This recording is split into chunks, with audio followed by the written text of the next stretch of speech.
नमस्कार, मी शैला मिर्झापुरे.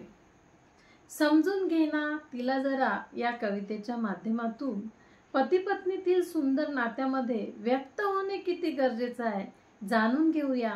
समजून घे ना तिला जरा या कवितेच्या माध्यमातून. समजून घे ना तिला जरा, समजून घे ना तिला जरा. भाजीत मीठ टाकले नसेल तर टाकून घे ना जरा. समजून घे ना तिला जरा, समजून घे ना तिला जरा.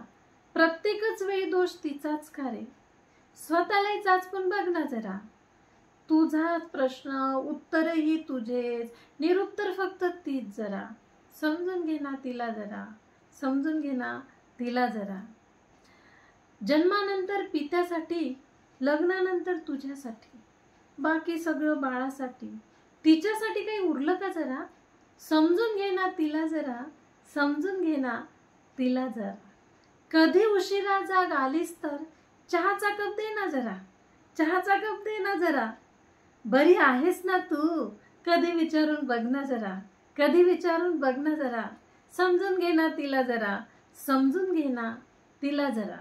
तुलाच भजते, तुलाच पूजिते, कधी रुसते कधी हसते, माहेरपणाचा आवही आणते, पण जीव मात्र तुझ्यातच गुंतिते.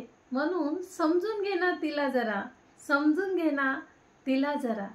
आंबट तिखट संसाराला तिच्याशिवाय गोडी नाही, आंबट तिखट संसाराला तिच्याशिवाय गोडी नाही. अळणी भाजीला जशी मिठाशिवाय फोडणी नाही.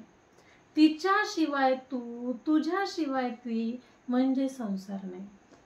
आणि म्हणूनच म्हणते, समजून घे ना तिला जरा, समजून घे ना तिला जरा.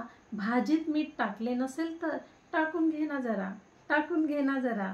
समजून घे ना तिला जरा, समजून घे ना तिला जरा. धन्यवाद.